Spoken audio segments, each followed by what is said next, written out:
Halo teman-teman, salam sehat selalu untuk kita semua, salam sejahtera dengan saya Bung Ropan. Dan semoga teman-teman bersama dengan keluarga dimanapun teman-teman berada, baik-baik saja, tetap semangat. Terima kasih buat seluruh teman-teman yang sudah mensubscribe channel YouTube Bung Ropan, share dan like. Karena tanpa bantuan teman-teman channel saya ini tidak akan berkembang. Oke, kita bicara tim nasional Indonesia yang sudah memastikan diri lolos ke putaran ketiga Piala Dunia atau Pra-Piala Dunia zona Asia. Kita lolos dari grup F sebagai runner up setelah Irak menjadi juara grup, dan Irak setelah Indonesia bermain pada dini hari tadi itu mengalahkan Vietnam dengan 3-1. Dan Irak memang tidak terkalahkan, 18 poin mereka dan kita ada 10 poin dari 6 pertandingan yang sudah dilakukan, dan kita harus bersyukur, berterima kasih ya bahwa tim asuhan STY ini sudah bertarung habis-habisan all out ya dalam duel yang seru yang menentukan di GBK. Semalam kita menang dengan clean sheet 2 gol lewat Tom Hai dan Rizky Ridho. Ini penampilan yang saya pikir oke. Sepertinya gol hanya menunggu waktu ketika kita menguasai seluruh jalannya pertandingan sejak kick off babak pertama itu, dan Filipina lebih banyak untuk bertahan, lebih dalam mereka bermain. Karena mereka tahu sulit untuk bisa bermain terbuka ofensif dengan Indonesia. Dengan kualitas yang ada, berbeda ketika Indonesia datang ke Rizal Memorial di Manila. Ketika bermain dengan 1-1, Filipina boleh di sana. Ya, mereka bisa menekan kita nyaris kalah sebelum ada gol balasan dari Sadil Ramdhani. Mereka bisa mencetak gol lebih dulu lewat Patrick Reichelt. Dan Patrick Reichelt itu tampil lagi. Dia mencetak gol ke gawang Vietnam kemarin ketika kalah dengan 3-2 di sana. Dia sempat membuat Vietnam itu ketar-ketir. Gol pertama dari Filipina. Nah, ketika dia bermain di Senayan semalam, tidak berkutik sama sekali. Tidak ada apa-apanya Patrick Reichelt ini. Striker yang ganas, yang berbahaya dari Filipina. Karena ada Bang Jayadi di sana. Jai Ises yang tampil sekarang ketika dia di Irak diistirahatkan, tampil luar biasa. Dingin, sangat tenang, penuh wibawa bermain di jantung pertahanan kita. Dan Ises itu melakukan dengan yang terbaik. Dia sudah berjanji. Bahkan di video saya kemarin kan, dia sudah bilang, saya yakin kita akan menang. Dan kita akan lolos ke putaran ketiga. Itu terbukti. Dia bermain dengan sangat baik. Pasti teman-teman lihat sendiri. Gaya bermain dia, ketenangan dia. Untuk selalu mengintersep semua. Karena dari lawan serangan balik yang dipilih oleh Filipina melawan kita, terbaca oleh Jai Ises. Dan dia mematikan ruang gerak dari Patrick Reichelt. Ditarik keluar akhirnya karena frustrasi, harus diganti. Sama seperti ketika lawan Vietnam di GBK, ketika Jai bermain di belakang, Nguyen Tien Linh yang membuat 2 gol ke gawang Filipina ketika mereka menang 3-2 kemarin, sebelum Filipina datang ke Indonesia, itu juga nggak berkutik. Di babak kedua ditarik keluar. Dan hal yang sama dialami oleh Patrick Reichelt. Memang Bang Jayadi ini luar biasa. Bang Jai tampil sangat baik didampingi oleh Rizky Ridho dan juga dengan Justin Hubner. Luar biasa di pertahanan kita karena STY memainkan skema tetap dengan 3-4-3. Di starting 11 ada Hernando Ari di bawah Mistar. Dan juga di kanan ada Asnawi sebelum diganti oleh Sandi. Di kiri ada Verdong. Calvin Verdong tampil luar biasa di debut dia pertama di GBK. Di depan 64.000 penonton. Ya, ini luar biasa bagi seorang Calvin Verdong ya, sebelum dia diganti oleh Pratama Arhan di babak kedua. Salah satu pemain terbaik di samping Tom Hai dan Jayadi ya, atau Jai Ises. Luar biasa, dan saya pikir perlu untuk diapresiasi ya bagaimana dia bermain dengan sangat baik sekali. Ini memang kelasnya kelihatan sekali. Dan kita punya jenderal lapangan tengah yang baik. Berwibawa, kontrol permainan ada di kaki dia. Dan dia pula yang membuat keran gol kita. Dengan sepakan atau tendangan yang mematikan. Ini yang membuat kita unggul dengan 1-0 di menit 32.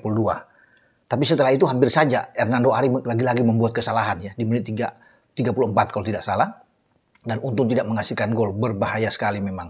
Jadi kalau saya lihat ada 2 kelemahan kita nantinya yang harus dievaluasi oleh STY yang memasuki putaran ketiga. Di sektor penjaga gawang harus dilihat lagi. Semoga kedatangan Martin Paes nantinya selesai di CAS dan dia akan bermain pada bulan September. Ada 3 bulan ke depan, ini cepat selesai. Dan itu sudah diusahakan oleh Pak Ketua Umum, Pak Erick Thohir. Dan saya sudah bilang juga tadi malam, ini kita punya lemah di sisi kiper dan juga di lini depan. Karena penyelesaian akhir juga lini diserang kurang. Ragnar bertarung habis-habisan sendirian di depan. Dan akhirnya kebuntuan kita itu harus dibayar dengan bukan pemain depan. Tom Haye dari gelandang bertahan justru, dan juga Rizky Ridho dari sundulan kepala. Jadi ini harus ada solusi ya, harus dicari. Dan Pak Erik mungkin akan mendapatkan 3-4 pemain ke depan nanti di putaran ketiga, karena tidak mudah di putaran ketiga. Semua tim-tim kuat, 18 tim yang lolos, dan kita berada di pot 6 kalau nggak salah bersama dengan Kirgistan dan India. Nah, memungkinkan kita ketemu Jepang, Uzbek, Australia, ya Korea Selatan, Iran, kita bisa ketemu Arab Saudi. Kan ini kan tim-tim kuat yang sudah pernah ke Piala Dunia semuanya, apalagi Jepang dan Korea Selatan yang menjadi langganan, Iran, Arab Saudi.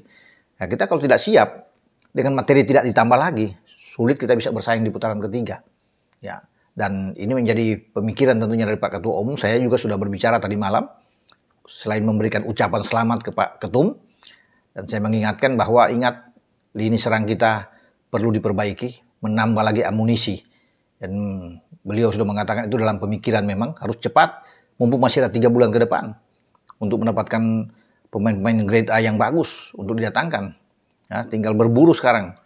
Dan bagaimana STY dan Pak Ketua untuk bisa melihat kekurangan kita di depan. Dan semoga memang di belakang atau di penjaga gawang Paes datang, dan Emil Audero pun mungkin akan bisa datang, tergantung nanti pembicaraan selanjutnya di putaran ketiga. Saya pikir ketika Indonesia lolos ke putaran ketiga, banyak yang melirik Indonesia. Pemain-pemain bagus-bagus akan datang, dan kita punya kesempatan memang untuk bisa membuat sejarah ya di putaran ketiga. Karena kita pertama kali, sekali lagi ya, pertama kali kita lolos ya untuk masuk ke putaran ketiga. Sudah basah, sudah tanggung. Kita jangan lagi menjadi pelengkap, itu menghibur di sana. Jadi nggak ada, harus bisa mempersiapkan tim ini dengan sangat baik, sangat serius oleh PSSI, terutama Pak Erik sebagai ketua. Kalau bermimpi untuk lolos ke Piala Dunia, tidak mudah, tidak gampang ini untuk ke Piala Dunia. Semua lawan-lawan yang saya bilang tadi semua keras, semua kuat, ya. Tapi kalau kita ingin bersaing dengan materi yang bagus, menambah mungkin 3-4 pemain lagi yang grade A, katakan misalnya datang lagi Jairo Redewald yang sudah sekarang dipersiapkan untuk bisa ikut, ya, atau Milion Manhoef, ada Ole Romani, ada Kevin Dix misalnya bisa didatangkan lagi, Miss Hilgers yang bisa datang misalnya. Ini akan sangat kuat, ya, apalagi di bawah Mister ada Martin Paes yang sudah bisa kita dapatkan kalau selesai yang cepat di CAS. Jadi kita menunggu ini kekuatan tim Garuda kita agar lebih kuat di putaran ketiga yang akan dimulai pada 5 September yang akan datang. Karena putaran ketiga ini akan berakhir kalau nggak salah pada bulan Juni tahun depan. Jadi teman-teman ingat, di bulan September itu ada 2 pertandingan. Ya, di antara tanggal 5, kemudian tanggal 10 akan bertanding, baru akan main lagi pada bulan Oktober 2 kali. Pada bulan November 2 kali. Nah, akan istirahat di sana, masuk ke 2025, kita akan main di bulan Maret. Ya, mungkin ada 2 kali di sana sampai pada bulan Juni. Semoga kalau kita bisa dapat peringkat kedua, kita langsung lolos. Tapi kalau peringkat ketiga dan keempat, bersabar. Masih akan bertarung lagi untuk mencari 2 tiket lagi untuk lolos. Jadi kesempatan itu ada, tidak perlu muluk-muluk bagi kita. Kita terlempar ke urutan ketiga atau keempat, masih ada harapan. Ya, itulah kalau kita punya materi yang kuat di semua lini, nantinya penjaga gawang, belakang, tengah, dan depan akan sangat baik. Nah, kita coba bicara dengan lawan Filipina. Pasti teman-teman juga ikut menyaksikan ya, karena pertandingan disiarkan langsung oleh salah satu stasiun televisi. Dan kita menguasai segalanya, semua aspek di lapangan. Ball position kita unggul, ya, bahkan dengan 55%, 45%, kita menembak 20 kali percobaan menembak kita, 7 diantaranya on target. Lawan atau Filipina hanya 7 tembakan, 1 on target yang mereka dapatkan. Bahkan di babak pertama, kita sudah melepaskan 7 tembakan dan 3 on target. 1 menghasilkan gol dari Tom Haye, gol yang brilian, yang sangat berkelas. Ya, sementara Filipina hanya 1 kali tembakan di babak pertama 45 menit. Kita menguasai, mestinya ada 2-3 gol lahir di babak pertama. Peluang banyak tercipta. Tapi ya itu, sekali lagi penyelesaian akhir, finishing kita di depan kurang. Dengan mengharapkan hanya Ragnar, walaupun kita punya Rafael, tapi akhirnya Rafael tarik keluar dan ada Marcelino di sana. Tapi memang problemnya ada di sini, ya, di lini depan. Bahkan di babak kedua kan ada juga beberapa peluang. Termasuk 1 sundulan dari Jai Isyas dari sepakan pojok yang dilakukan oleh Tom dan akhirnya mengena tiang kiri dari Filipina. Dan itu sudah menggambarkan kan bahwa kita memang mendominasi semua statistik yang ada dan layak, wajar kita bisa memenangkan pertandingan. Namun ini Filipina di babak ketiga nantinya lebih kuat jauh, dan semua pasti tahu bagaimana kualitas Korea Selatan, bahkan Korea Utara.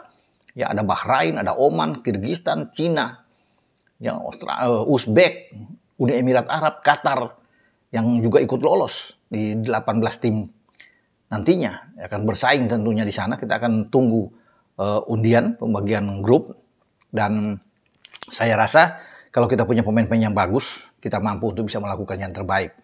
Nah, catatan saya dalam pertandingan melawan Filipina kemarin, bahwa pemain-pemain kita terutama Nathan Cho juga oke bermain. Di samping Tom yang menjadi man of the match, wajar Tom menjadi man of the match.